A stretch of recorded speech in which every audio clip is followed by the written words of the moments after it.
Un incontro importante a Vicenza a livello veneto, organizzato dai giovani agricoltori, dialogo oltreoceano. Occasione, opportunità o problema?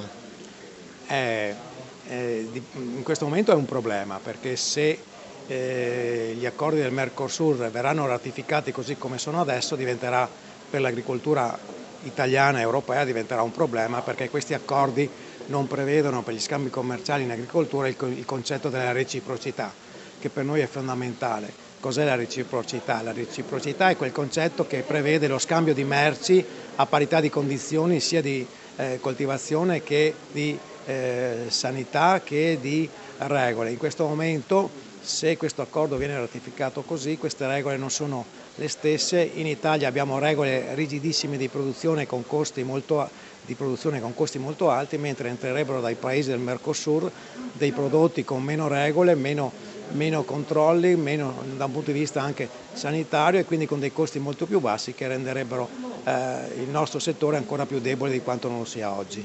Ecco, è terra di conquista l'Europa, al di là Questo, dell'Italia? questo ce lo dovrà dire la comunità europea nei prossimi mesi, quando si andranno a definire le strategie per l'agricoltura dei prossimi anni con il dopo PAC 2027.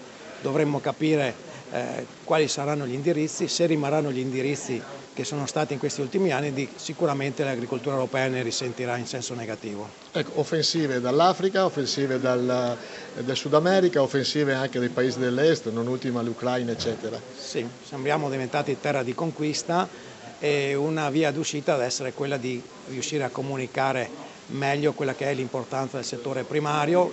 Ricordo che se non c'è il primario non esiste il secondario e nemmeno il terziario, e di dare quel valore anche sociale all'agricoltura, che deve essere un valore che deve essere come si può dire, recepito dal cittadino come un valore aggiunto, perché un paese civile, un paese forte non può non avere un'agricoltura forte. Quindi dovremmo difendere le nostre produzioni, anche perché sono le produzioni più sane, più certificate, più genuine al mondo.